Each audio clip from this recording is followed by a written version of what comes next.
आपका विज्ञान फ्लक्स में स्वागत है। आज आज हम एक गहरे विश्लेषण की शुरुआत कर रहे हैं। हाँ, और आज का जो स्रोत है वो सच में बहुत ही रोचक है। बिल्कुल। हमारे पास ना एक हाथ से लिखा हुआ नोट है, एक हैंड रिटन नोट जिसमें एक इमेज अपलोड की गई है। और इस नोट का मुख्य विषय है एप्लीकेशंस ऑफ अल्ट्रासाउंड, यानी अल्ट्रासाउंड के अनुप्रयोग। सही कहा। तो इस डीप डाइव में हमारा मिशन क्लियर है। इस सोर्स में अपलोड इमेज को लाइन टू लाइन डिस्क्राइब कीजिए। सब सेंटेंस को। हाँ, सभी सेंटेंस को एक एक करके हम इस पर बात करेंगे। हमारा मुख्य उद्देश्य यही है कि इस इमेज में लिखी गई हर एक लाइन और हर एक सेंटेंस को विस्तार से समझा जाए, ताकि ये जो अदृश्य तरंगे होती है ना, इनविजिबल वेव्स, इनका आश्चर्यजनक उपयोगों को हम पूरी तरह से समझ सके। एग्जैक्टली। और मुझे तो इसलिए भी ये नोट्स पसंद आ रहे हैं क्योंकि ये दिखाते हैं कि कैसे एक छोटी सी साइंस थियरी हमारी जिंदगी के हर हिस्से में काम आती है। वही तो, मैं हमेशा उत्साहित रहता हूँ ऐसी चीजों के लिए। चलिए सबसे पहले नोट्स के इंडस्ट्रियल एप्लीकेशंस वाले हिस्से पर चलते हैं। धातु और सफाई में अल्ट्रासाउंड का उपयोग, ये पॉइंट नंबर 1 और 3 है। हाँ, पहली लाइन पढ़ते हैं।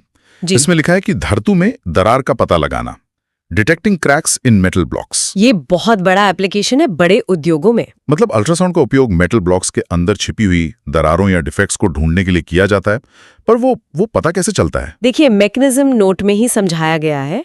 होता क्या है कि अल्ट्रासोनिक तरंगों को मेटल के आर पार भेजा जाता है। ओके। और अगर वहां अंदर कोई दरार मौजूद होती है, कोई क्रैक, हाँ कोई क्रैक, तो ये तरंगें उस दरार से टकराकर वापस लौट आती हैं, रिफ्लेक्टेड बैक। ओह अच्छा।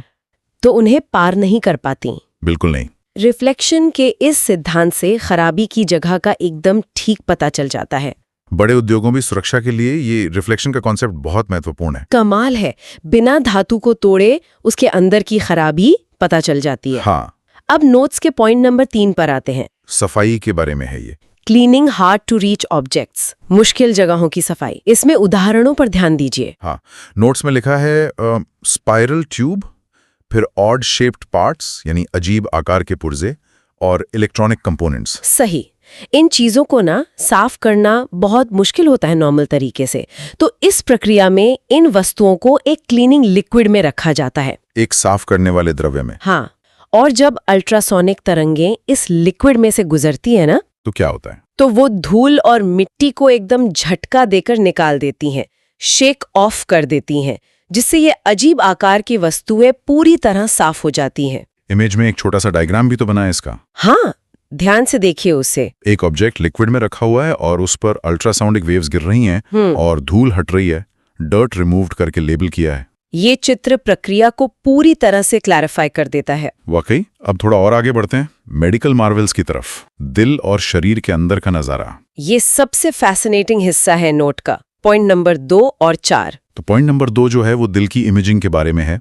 इस प्रक्रिया को एकोकार्डियोग्राफी कहा गया है। सही पढ़ा। मेडिकल फील्ड में यह अल्ट्रासाउंड का एक बहुत ही आम और जरूरी उपयोग है। तो नोट्स की लाइंस कहती हैं कि अल्ट्रासाउंड तरंगों को दिल की तरफ भेजा जाता है, और वहां भी वही रिफ्लेक्शन का प्रिंसिपल काम करता है। अच्छा। जो तरंगे दिल से टकराकर वापस आती है ना, रिफ्लेक्टेड वेव्स, वो दिल की एक चलती फिरती तस्वीर बनाती हैं, एक मूविंग इमेज। मूविंग इमेज मतलब रुकी हुई तस्वीर नहीं। डॉक्टर्स को इससे दिल की स्ट्रक्चर और उसके फंक्शन को सीखने में मदद मिलती होगी। बिल्कुल। संरचना और कार्य दोनों का अध्ययन बहुत आसानी से हो जाता है। नोट्स में एक छोटा सा चित्र भी है ना, दिल और अल्ट्रासाउंड मशीन का। हाँ, एक दिल बना है और साथ में मशीन जुड़ी है। पूरा सेटअप दिखाया गया इजीली। अब पॉइंट 4 पर आइए, अल्ट्रासाउंड स्कैन के बारे में। Point 4, ultrasound scan. नोट्स के अनुसार इसका उपयोग इंटरनल ऑर्गन्स यानी आंतरिक अंगों की तस्वीरें लेने के लिए किया जाता है। और इसकी डिटेल समझना जरूरी है। ये तरंगे शरीर के टिश्यूज के माध्यम से यात्रा करती हैं, ऊतकों के अंदर से, और विभिन्न अंगों से टकराकर वापस आती हैं। Reflect from different organs. Notes में कुछ स्पेसिफिक ऑर्गन्स के नाम भी दिए हैं, मैं पढ़ता हूँ। लिवर यानी यकृत, किडनी, और गॉल ब्लैडर पित्ताशय। डॉक्टर्स इन स्कैन्स का उपयोग करके इन अंगों में पथरी या ट्यूमर का पता लगाते हैं। स्टोन्स और ट्यूमर्स। यहाँ नोट में एक प्रेग्नेंट महिला के अल्ट्रासाउंड स्कैन वाली एक छोटी तस्वीर भी बनी हुई है। हाँ, वो दिखाता है कि प्रेगनेंसी में भी ये स्कैन कितना कॉमन है। और इस पूरी तकनीक को क्या कहते हैं, इसके लिए नोट के दाहिने हिस्से में एक अलग सेक्शन है। अल्ट्रासोनोग्राफी की परिभाषा लिखी है वहां। चलिए इस डेफिनेशन को डीपली एनालाइज करते हैं। डेफिनेशन में लिखा है कि इन वेव्स को इलेक्ट्रिकल सिग्नल्स में बदला जाता है। सही। इन तरंगों को जब इलेक्ट्रिकल सिग्नल्स में बदला जाता है तो उसका उपयोग अंग की तस्वीर बनाने में होता है, जनरेट इमेज। और फिर ये तस्वीरें एक मॉनिटर पर दिखाई जाती हैं या फिल्म पर प्रिंट की जाती हैं। इस पूरी तकनीक को ही अल्ट्रासोनोग्राफी कहा जाता है। एकदम सही कहा। और इसका एक महत्वपूर्ण उपयोग वही प्रेगनेंसी वाला है जो आपने भी मेंशन किया। हाँ, वो प्रेग्नेंट महिला वाले डायग्राम के साथ। नोट्स की वो लाइन देखिए जहां लिखा है कि अल्ट्रासोनोग्राफी का उपयोग गर्भावस्था के दौरान भ्रूण यानी फीटस की जांच करने में होता है। उसके विकास, ग्रोथ रिलेटेड और किसी भी खराबी या डिफेक्ट्स का पता लगाने के लिए ये बहुत सुरक्षित तरीका है। क्योंकि इसमें रेडिएशन नहीं होती ना, इसलिए। बिल्कुल। उसके ठीक नीचे एक बहुत ही छोटा लेकिन बहुत प्रभावी पॉइंट नंबर 5 है। हाँ, पढ़िए उसे। लिखा है टू ब्रेक किडनी स्टोन्स, गुर्दे की पथरी तोड़ने के लिए। ये एक ऐसी डिटेल है जो सच में सोचने पर मजबूर करती है। वही तो, ध्वनि तरंगों में इतनी शक्ति होती है कि वो एक ठोस पथरी को तोड़ सकती हैं। ये थोड़ा अनबिलीवेबल लगता है पहली बार सुनने में, लेकिन ये सच है। उन वेव्स को कॉन्सेंट्रेट करके पथरी पर फोकस किया जाता है और वो चूर चूर हो जाती है, बिना किसी सर्जरी के। कमाल का विज्ञान है। अब नोट्स के आखिरी और पॉइंट नंबर 6 पर आते हैं, जीवों की दुनिया में अल्ट्रासाउंड इन एनिमल्स। ये मेरा फेवरेट पार्ट है इस नोट का। यहाँ नोट्स बताते हैं कि कुछ जानवर भी नेचुरली अल्ट्रासाउंड पैदा करते हैं। पढ़कर हैरानी होती है। जानवरों के नाम क्या क्या लिखे हैं? चमगादड़, बैट्स, फिर डॉल्फिन्स हैं और चूहे, रैट्स। चमगादड़ों वाला उदाहरण एकोलोकेशन का सबसे बेहतरीन जादू है। एकोलोकेशन, ये थोड़ा एक्सप्लेन कीजिए ना। देखिए, नोट में क्लियरली बताया गया है चमगादड़ अंधेरे में बाधाओं यानी ऑब्स्टिकल्स और कीड़ों यानी प्रे का पता लगाने के लिए अल्ट्रासाउंड का ही उपयोग करते हैं। अंधेरे में देखने के लिए? हाँ, ध्वनि का उपयोग करते हैं वो रोशनी की जगह। नोट्स में इसका एक बहुत ही सुंदर डायग्राम बना हुआ है। हाँ, जरा डिस्क्राइब कीजिए उस डायग्राम को। इसमें एक चमगादड़ है जो ट्रांसमिटेड वेव्स भेज रहा है।